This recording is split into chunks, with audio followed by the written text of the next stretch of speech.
Hello everyone, my name is Saurabh and in this video we will going to see about transformer nameplate.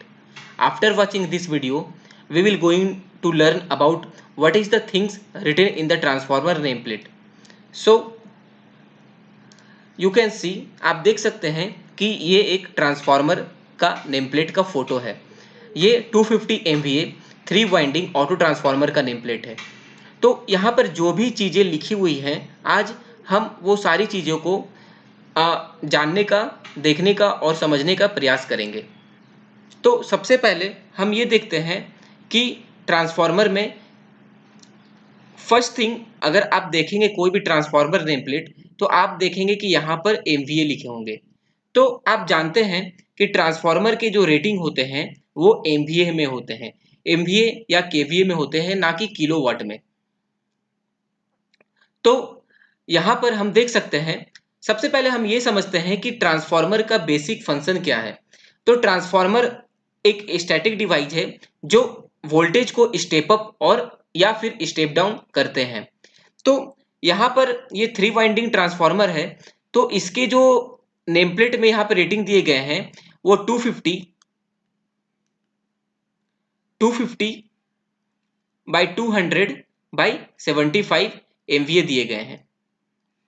This means that primary side 250, this is secondary and this is tertiary, that is low voltage side, tertiary. The second thing, the next जो transformer के nameplate में होते हैं वो voltage.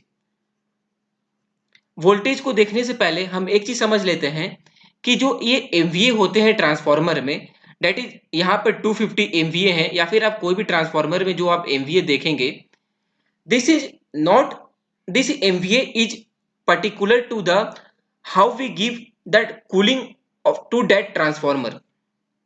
अगर हम ये देखते हैं 250 MVA ट्रांसफार्मर के रेटिंग है, this is the rated rating given in the transformer name plate.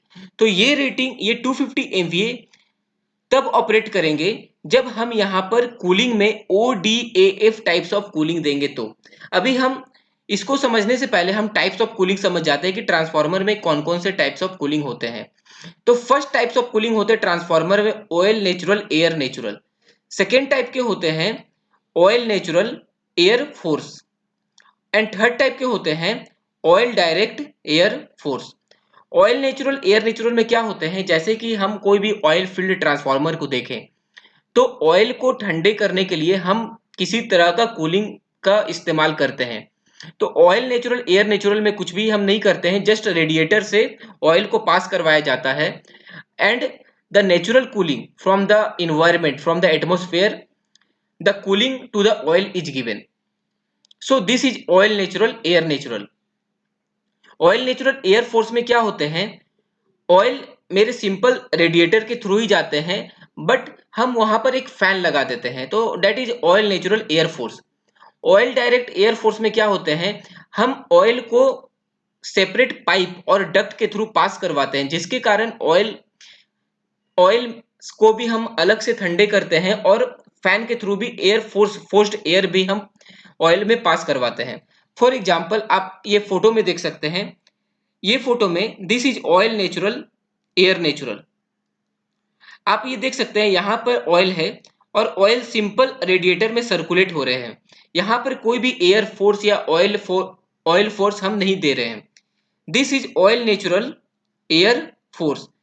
इसमें सिंपल हम क्या किए कि यहाँ पर फैन लगा दिए। फैन लगाने के कारण क्या हुआ, हम फोर्सली फोर्स्ड एयर को हम ऑयल में दे रहे हैं। तो क्या करें, ऑयल मेरे थोड़ा ज्यादा जल्दी ठंडा हो रहे हैं। यहाँ पर ये है क्या, मेरा ऑयल डायरेक्ट, एयर फोर्स। यहाँ पर फैन तो है ही यहाँ पर, but this is the pipe, this is the duct where, जहां पर जो गर्म ऑयल है वो इस पाइप के थ्रू बाहर आते हैं और ये रेडिएटर में जाते हैं। अब ये रेडिएटर से घूम के फिर से ये ट्रांसफार्मर को जाते हैं। ये दोनों में क्या हुआ है, रेडिएटर ट्रांसफार्मर में ही अटैच्ड है, बट यहाँ पर क्या है, रेडिएटर अलग से अटैच्ड है थ्रू दिस पाइप, और ऑयल क्या करते हैं, वो पाइप के थ्रू बाहर में रेडिएटर के पास जाते हैं, प्लस जो फैन है वो भी उसे ठंडा करते हैं ऑयल को, और फिर वो जो कूल्ड ऑयल है वो again pass to the transformer. through this oil pump. So this is the difference between ODAF, ONAF and ONAN. So based on this, the transformer rating is depend. So you can see, if we provide ODAF in the transformer like oil direct air force, then the transformer rating will be 250 MVA by 275. लेकिन अगर हम oil natural air force देते हैं, तो oil direct air force नहीं, oil natural air force देते हैं, तो ट्रांसफार्मर के रेटिंग हो जाएंगे 200 बाई 160 बाई 60 MVA। अगर हम ऑयल नेचुरल एयर नेचुरल देते हैं तो फिर ट्रांसफार्मर के जो रेटिंग हो जाएंगे वो 150 बाई 120 बाई 45 MVA। तो this all depend on the how the what are the types of cooling we are providing in the transformer oil. So this ODAF जो oil direct air force types of cooling है, वो हम high rated transformer में देते हैं, like 250 MVA transformer, 90 MVA transformer. इतने MVA के transformer है तो हम ये oil direct air force types of cooling देते हैं, अदरवाइज फिर ऑयल नेचुरल एयर फोर्स या फिर oil natural air natural types of cooling ही देते हैं ट्रांसफार्मर में। The next thing is the KV.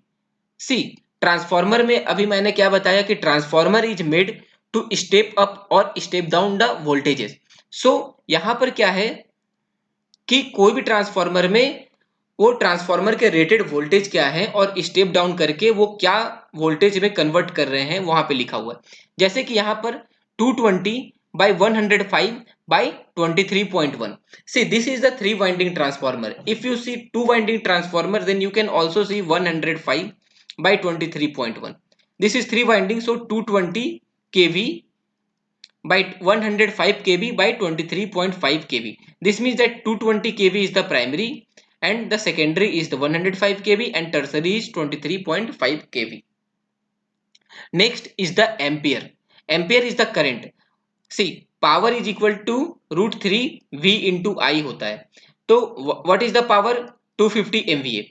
√3 voltage, we have voltage is given 220 kV, so we can calculate the current. So the current is 656.1 by 1099.7 by 1074.5. So this is the current. This is the current. The next thing written in the transformer nameplate is the phase. This is the phase. This is the 3-phase transformer. The primary is also 3-phase and the secondary is also 3-phase. The next thing is the frequency. Obviously India में जो सभी equipment है वो हमारे 50 hertz पे काम करते हैं, so the frequency is 50 hertz. The next is the make. See, this make, the serial number and make number is useful if अगर कोई भी डिफेक्ट होते हैं ट्रांसफार्मर में, तो अगर ट्रांसफार्मर जहां से बनते हैं वो एक पर्टिकुलर सीरियल नंबर के साथ आते हैं, ताकि अगर कुछ भी प्रॉब्लम हो ट्रांसफार्मर में तो हम सीरियल नंबर OEM को दिखा सकें, तो वो उनसे वो पहचान सके ये ट्रांसफार्मर के क्या कंडीशन है, वो ट्रांसफार्मर कब मैन्युफैक्चर हुए थे, तो वो सारे जो डिटेल्स है ट्रांसफार्मर के वो सीरियल नंबर से हमें मिल जाती है। ये सीरियल नंबर कुछ इस तरह से रहते हैं 8291 like this. Next is the year of manufacture. So next is the connection symbol. See, transformer में अगर आप ट्रांसफार्मर को देखते हैं तो suppose what is the connection symbol given in this transformer, here you can see YN A0 D11. What is the meaning of this? See, this means Y means star, ये मेरे capital letter में है, this means primary, and Y means star, N means neutral, A means auto transformer, 0 means 0 degree phase degree, D means delta and 11 means 30 degree anti clockwise phase shift. So अगर आप 2 winding transformer में देखें, you can see, you might have seen in the transformer DY11 और DY1। So if this capital letter सोज, ये capital letter हमें बताता है कि प्राइमरी साइड के जो मेरे वाइंडिंग के कॉन्फ़िगरेशन है वो डेल्टा है, सेकेंडरी साइड के जो मेरे कॉन्फ़िगरेशन है वो मेरे स्टार हैं। dy11 वो मेरे स्टार है, और 11 means 30 degree anti clockwise phase shift है, that is 11 o'clock. Next transformer में क्या होते हैं, ट्रांसफार्मर के मास, ट्रांसफार्मर के वेट कितने हैं। जैसे कि हम यहाँ देख सकते हैं कि ट्रांसफार्मर के ऑयल में कितने ऑयल है।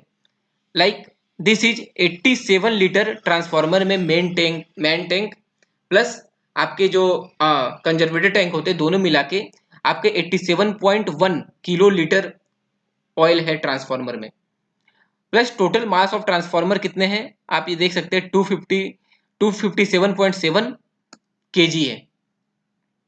तो इतने 257.700 केजी है। तो आप यहाँ पे ये देख सकते हैं, तो ये सब सारे ट्रांसफार्मर के नेम प्लेट में लिखे रहते हैं। और क्या रहते हैं ट्रांसफार्मर के नेम प्लेट में, what is the percentage impedance of the transformer.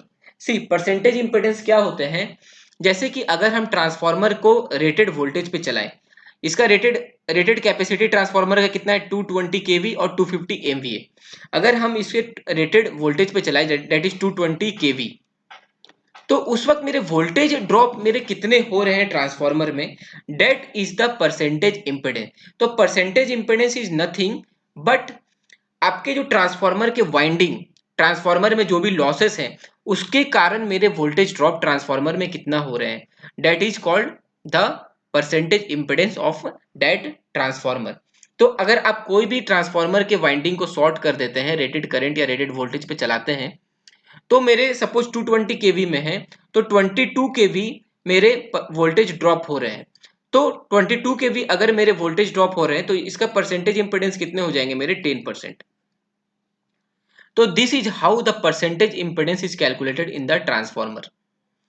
Next क्या रहते हैं ट्रांसफार्मर के नेमप्लेट में, OLTC। अब OLTC क्या होते हैं, OLTC का मतलब हो गए ऑन लोड टैप चेंजर। ये क्या होते हैं ऑन लोड टैप चेंजर, आप यहाँ देख सकते हैं OLTC on load tap changer क्या होते हैं। अभी ट्रांसफार्मर के वोल्टेज है अभी 220 केवी, रेटेड वोल्टेज है 220 केवी, लेकिन क्या होता है अगर लोड बढ़ता है ट्रांसफार्मर में या लोड कम होता है तो ये वोल्टेज 220 केवी कांस्टेंट नहीं रहती है बल्कि चेंज होती है। लाइक 110 केवी साइड है 105 केवी, 222 केवी साइड है 23.1। तो अगर मेरा लोड अगर बढ़ रहा है ट्रांसफार्मर में तो मेरा वोल्टेज रिड्यूस होगा, अगर मेरा लोड कम रहा है तो वोल्टेज मेरा इंक्रीज होगा।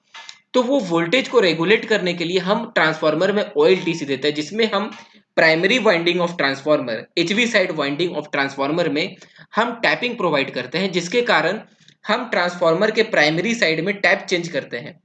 उस जिसके कारण क्या होता है ट्रांसफार्मर के सेकेंडरी साइड में या टर्सरी साइड में वोल्टेज चेंज होते हैं। आई होप आपने समझा होगा कि OLTC ट्रांसफार्मर में क्यों देते हैं, ताकि हम वोल्टेज को रेगुलेट कर सके ट्रांसफार्मर में। Next is the insulation level. See insulation level क्या होते हैं, जब ट्रांसफार्मर हमारे फैक्ट्री से आते हैं, जब ट्रांसफार्मर हमारे जो भी जैसे यहाँ पे CGL के ट्रांसफार्मर है क्रॉम्पटन ग्रीव, जब ट्रांसफार्मर वहां से आते हैं तो फैक्ट्री एक्सेप्टेंस टेस्ट होते हैं। तो उसमें हम जो ट्रांसफार्मर के इंसुलेशन टेस्ट करते हैं, तो इंसुलेशन टेस्ट करने के लिए हम काफी ज्यादा वोल्टेज हम ट्रांसफार्मर को देते हैं और हम इसका इंसुलेशन हेल्दीनेस को चेक करते हैं। Like if you see the insulation level, यहां पर क्या लिखे हुए हैं LI means lightning impulse, lightning impulse. तो लाइटनिंग इम्पल्स हम कितने पे चेक किए 1050 kV. AC means frequency withstand test, frequency withstand test वो कितने पे चेक किए 460 kV. This is for the primary side. Secondary में क्या हुआ L1 250 kV lightning impulse and frequency withstand हम किए 95 केवी पर। तो lightning impulse, frequency withstand test, surge impulse, ये सारे का हम सेपरेट वीडियो में बनाऊंगा कि हम ये सारे चीजें क्या होते हैं, प्लस ये जो टेस्ट हम ट्रांसफार्मर के या फिर कोई भी इंसुलेशन चेक करने के लिए हम कैसे कर सकते हैं। सो अभी हम ये समझते हैं कि इंसुलेशन लेवल हम लाइटनिंग इंपल्स का 1050 केवी पर चेक करेंगे अगर मेरे 220 kV के ट्रांसफॉर्मर है तो, and frequency with stand 460 kV पे चेक करेंगे HV साइड में। तो ये जो इंसुलेशन लेवल हम क्या करते हैं, हम ट्रांसफॉर्मर के इंसुलेशन हेल्थनेस को चेक करने के लिए इतने वोल्टेज देते हैं for specific period of time. So next, the transformer में और भी चीजें रहती हैं जैसे oil temperature and winding temperature, that is OTI and WTI। तो OTI WTI क्या होते हैं कि हमारे जो ऑयल के टेम्परेचर कितने होंगे, वाइंडिंग के टेम्परेचर कितने होंगे, वो सारी चीजें अगर मैं ODF दे रहा हूँ, oil direct air force types of cooling, तो कहाँ तक मेरे टेम्परेचर जा सकते हैं WTI वाइंडिंग के, ऑयल के, वो सारी चीजें नेम प्लेट में दिए रहते हैं। तो आई होप आपने समझा होगा कि ट्रांसफार्मर के नेम प्लेट को हम कैसे पढ़ते हैं, ट्रांसफार्मर के नेम प्लेट में क्या क्या चीजें दिए रहते हैं। So if you like the video please like, share and subscribe. If you have any question, please ask in the comment section. Thank you.